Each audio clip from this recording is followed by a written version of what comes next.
I'm pleased to join you virtually with my colleagues, Associate Chief Justice Thomas Lee, and Justices Dino Himonas, John Pierce, and Paige Peterson. They are good and honorable people, and it is a great privilege to serve with them. In the course of the past year, our world has changed in ways we could not have imagined. We've moved much of our lives from the real world to the virtual world. Small things that we took for granted, a warm embrace, a casual meal with friends, a family vacation, and so many more have been made much more precious to us. Things to be longed for, dreamed about. We've all been witness to the terrible toll this virus has taken in lives, health, and treasure. But amid the devastation wrought by the pandemic, heroes have emerged. Health workers, first responders, police officers, delivery people, and many others who risk their health to see that basic needs are met. The virus has presented an unprecedented challenge to businesses of all sizes, but small business owners have borne the brunt of its effects. Our hearts go out to all who've lost businesses, lost jobs, and of course, especially to those who have lost family members or friends. The public sector, too, has been presented with unprecedented and unimagined challenges. Our Utah state government plays a critical role in the lives of every Utah citizen. Each of our three branches of government has faced the daunting challenge of how to continue to deliver essential services to the people of Utah without unduly endangering the lives of those who serve in government or the lives of the citizens they serve. You, our legislature, under the strong leadership of President Adams and Speaker Wilson, acted with alacrity and foresight in scaling back our state budget and in allocating the federal funds that have been made available to our state. You have played a critical role in leading our state through this crisis. Our executive branch, too, has provided much needed leadership.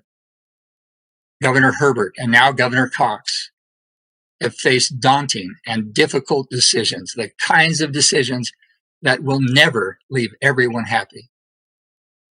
But I'm confident they have made each of them with the state's best interests at heart. We in the judiciary have faced our own set of daunting and difficult decisions. Any report on the state of our judiciary in the year of the pandemic will, of course, be primarily about how we as a branch have responded to this earth-shaking event. So I'll begin with this. I am deeply and unreservedly proud of how our judges and staff have acquitted themselves during this turbulent time. They have risen to the challenge and more. I'm especially grateful for the yeoman work done by our Judicial Council, our Supreme Court, and our State Court Administrator, Judge Mary Noonan, in leading us through this crisis. By mid-April, we were able to move almost all of the court system online, with all of our courts holding virtual hearings and trials, a Herculean task accomplished at breakneck speed by our IT department under the able leadership of Heidi Anderson. To give you some sense of the scope of this effort, these virtual hearings and trials have involved over 400,000 individual participants. And even more remarkably, we have been able to largely keep pace at all court levels with our pre-pandemic caseload.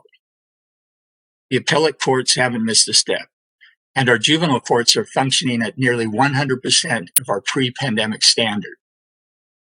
We've also seen our district courts largely keep pace with pre-pandemic metrics, with two significant exceptions: the age of pending cases and the conducting of jury trials. While we continue to see the vast majority of our cases resolve within established case processing timelines.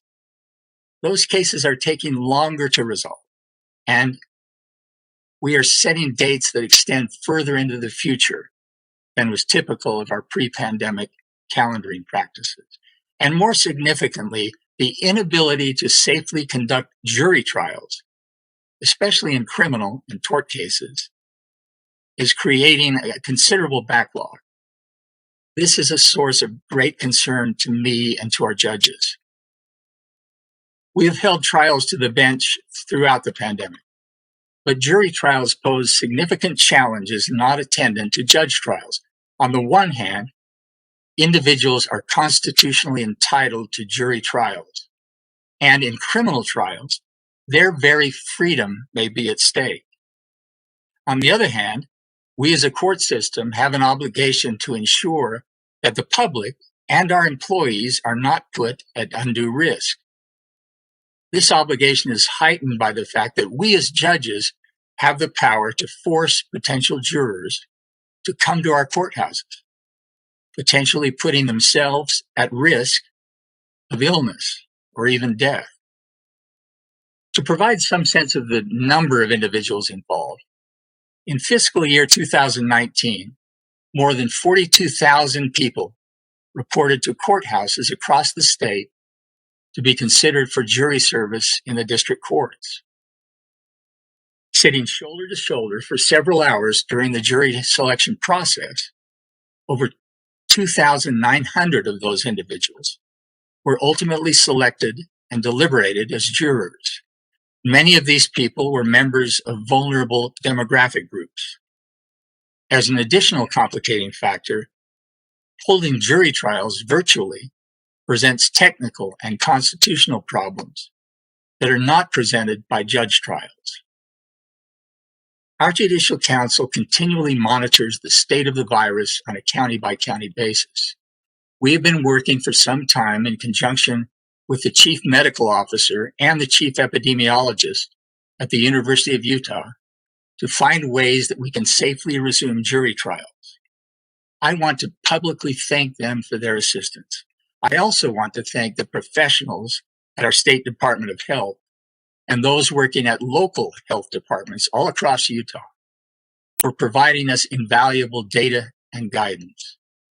We are committed to resuming jury trials in a way that takes every precaution to protect the health of jurors and all other participants in the trial process.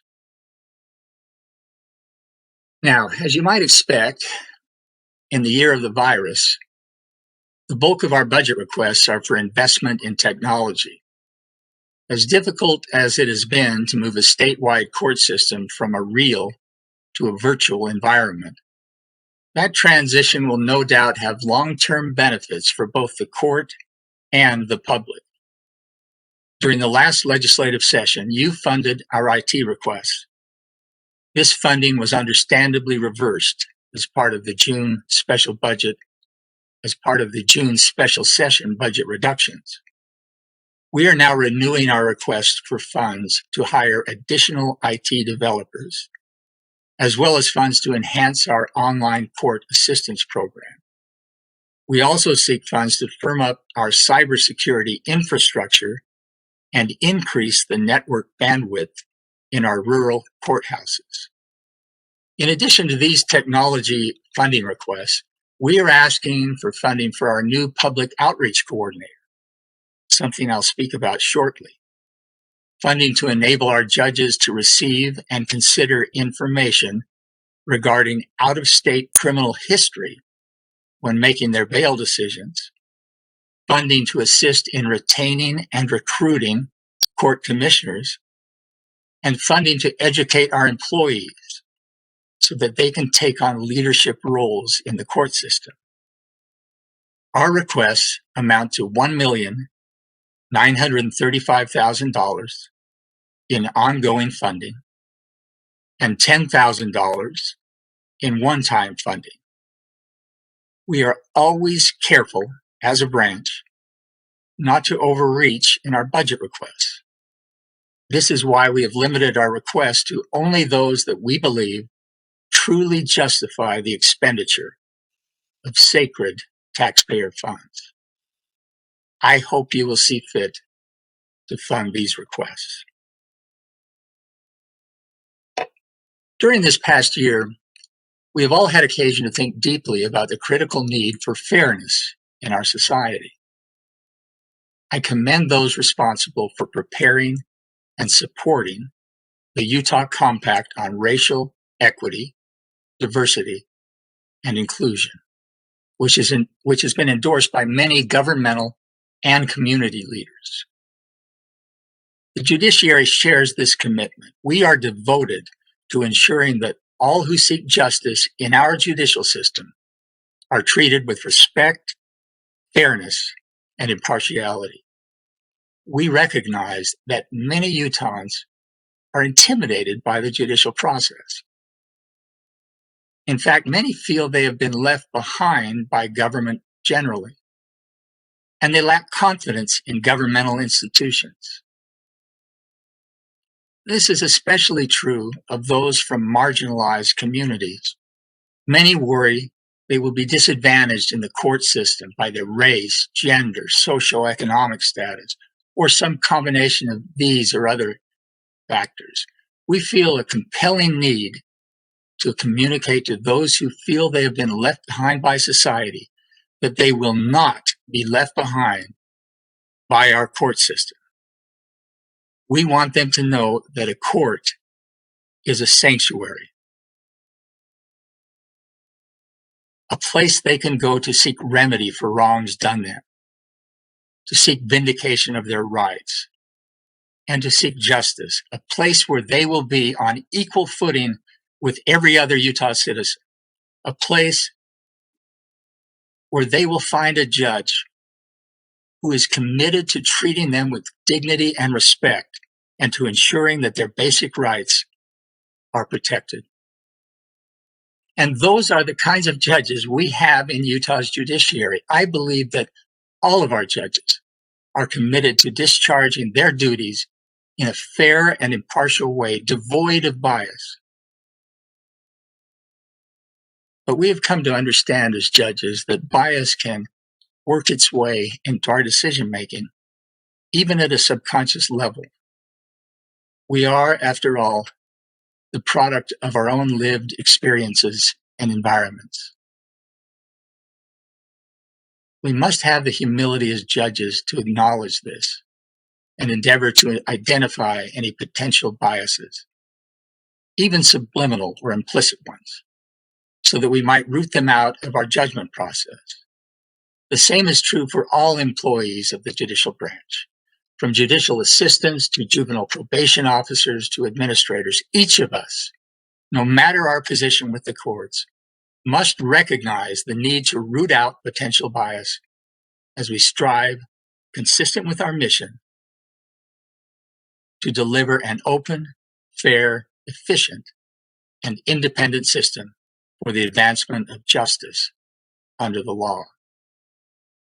As a result of our deeply held desire to ensure that our judges and employees are as impartial as is humanly possible, and to assure the public, especially marginalized communities, that this is the case, we have created a new office in the judiciary, an office of fairness and accountability, and within that office, the position of public outreach coordinator.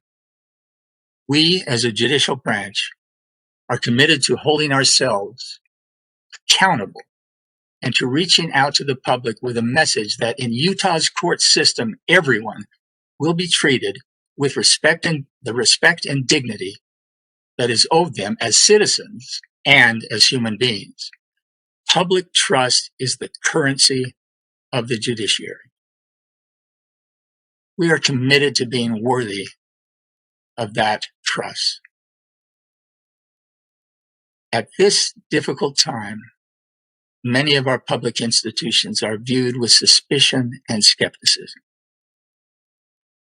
But when I look around me, I see public servants, whether in your branch, the executive branch, or the judicial branch, who are hardworking and committed to serving the public. We are now, more than ever, all in this together. It is my hope and my prayer that we can work together to honor the sacred trust placed in us by the citizens of our great state.